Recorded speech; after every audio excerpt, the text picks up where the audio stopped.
So let's. Sorry, I just want to make sure, in the interest of time, a topic I'd like to touch on, which of course is subject to vote, and you guys outvote me, but how would MMT work? Let's say governments start accepting Bitcoin. I know there have been some movements towards that. Governments start accepting Bitcoin as a tax payment. So how does, and let's say that magical, here a miracle occurs and the fiat currency system is displaced by a Bitcoin monetary system. And how would that work with MMT theory? So the government runs on Bitcoin. Well, can I take a stab at that first, Nima, with some basics? And I know that this is like Nima's specialty. Good.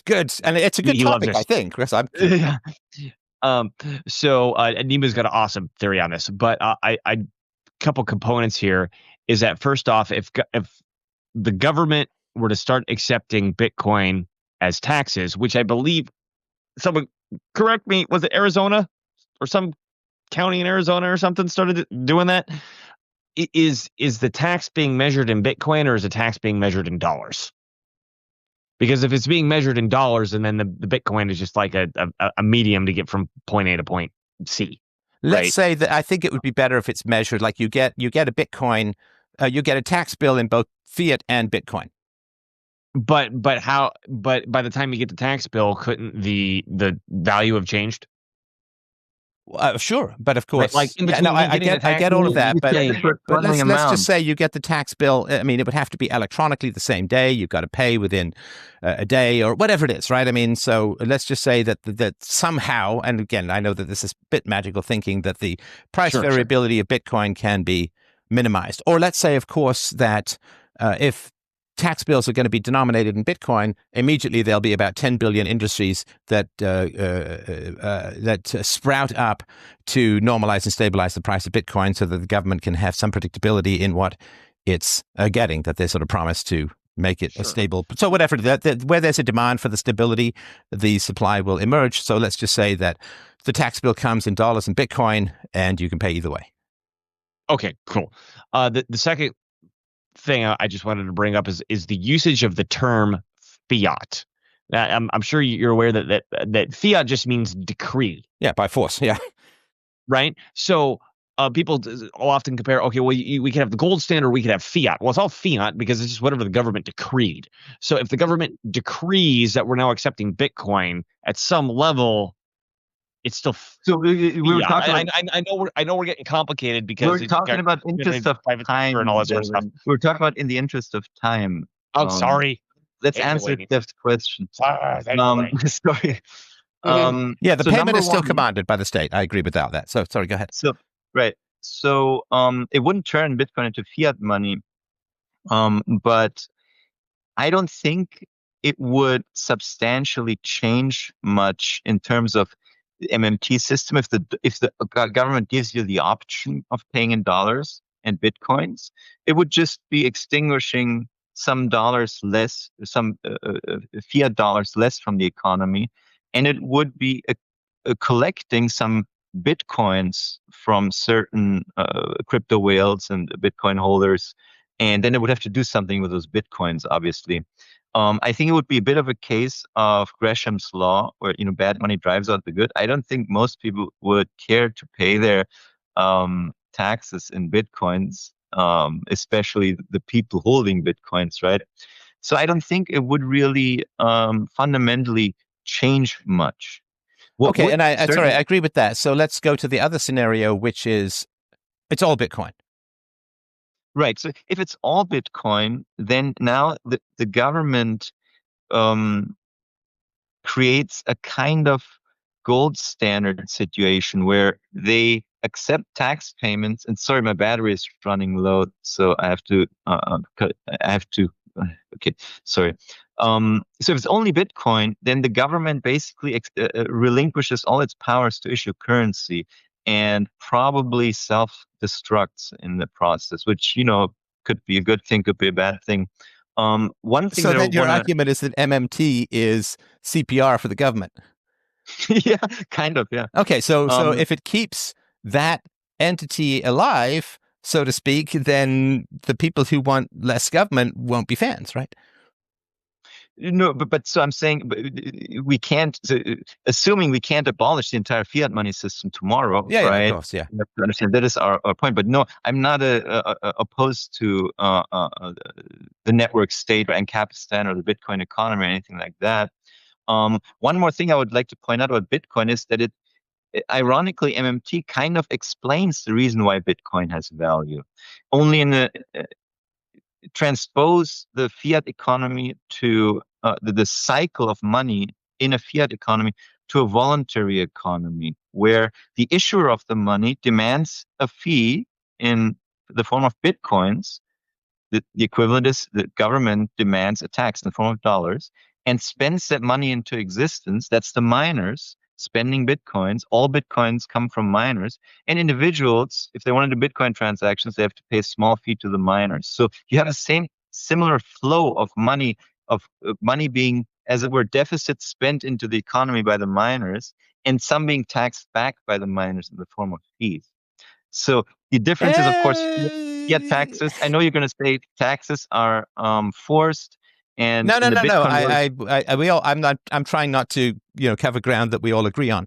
But the difference, of course, is that miners have to invest a fair amount of energy, resources, time, and effort into the creation of bitcoins, as opposed to fiat currency being typed into a bank account, so to speak.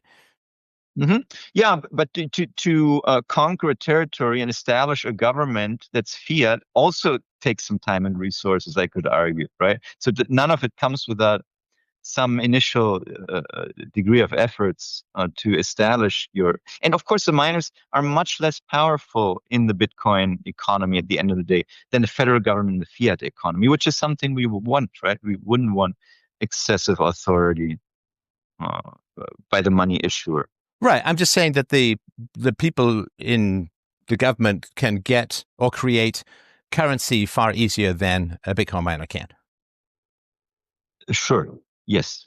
And that's really the Austrian argument behind the gold standard is you can't just sort of snap your fingers and create gold. Like you have to go find it and all of that. So, and I can tell you from personal experience, it's a lot of work. I did that after high school, right?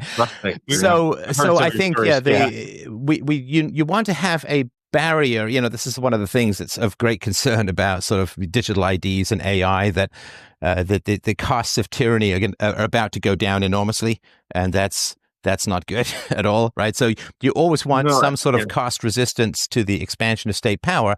And I think the Austrian argument is that friction-free creation of currency removes a significant impediment to the expansion of state power. But of course, on a pure Bitcoin economy, that is functionally impossible because you can't just create your own Bitcoin out of thin air. But again, once we get to a full Bitcoin economy, the presence of the state would be somewhat in question anyway. Right. Well, and then I would even say that there's actually a problem in a currency that can't expand and contract, because you can't access the capital when you need it. For example, well, you can. You just have to pay more for it. Yeah, but does it make sense in that case? Well, again, I don't care about makes sense. I care about the foundational ethics of it, and a non-compelled currency is really good. I wasn't talking about whether it was compelled or not. I was talking about whether it could expand and contract or not. Right, but the way you say doesn't make Bitcoin's set sense up is it won't be able to expand past a certain point. Yeah, but all that is voluntary makes sense, like morally. Like I don't really care about the practicality of things.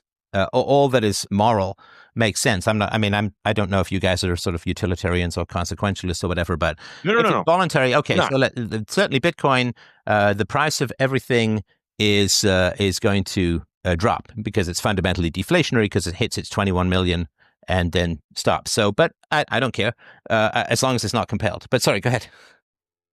Yeah, I think if discussing a Bitcoin economy is very difficult because we've never seen it before. So everything we say is some level of speculation. I don't know I think what Dylan points out is an important problem in the fiat money economy. But I don't know how relevant it would be in a Bitcoin economy. Also, a Bitcoin economy is not just a Bitcoin economy. Bitcoin economy is Ethereum, Solana, Sui, Aptos, and a bajillion other currencies, all of which allow for capital formation, some of which actually are inflationary. They're not completely capped. So And you would My have, point is just, you would have, I think I mean, I know that there are these sorts of things, but you would have a stable coin, which would grow relative to the economic productivity so that future, quote, dollar values could be predicted. I mean, wouldn't it be great if you were planning a 10-year business plan, you had a 10-year business plan and you knew that the price of wood, the price of concrete was going to be the same in 10 years as it is now. yeah, So there would be definitely stable currencies. I think Bitcoin would be more B2B and the stuff would be more consumer based.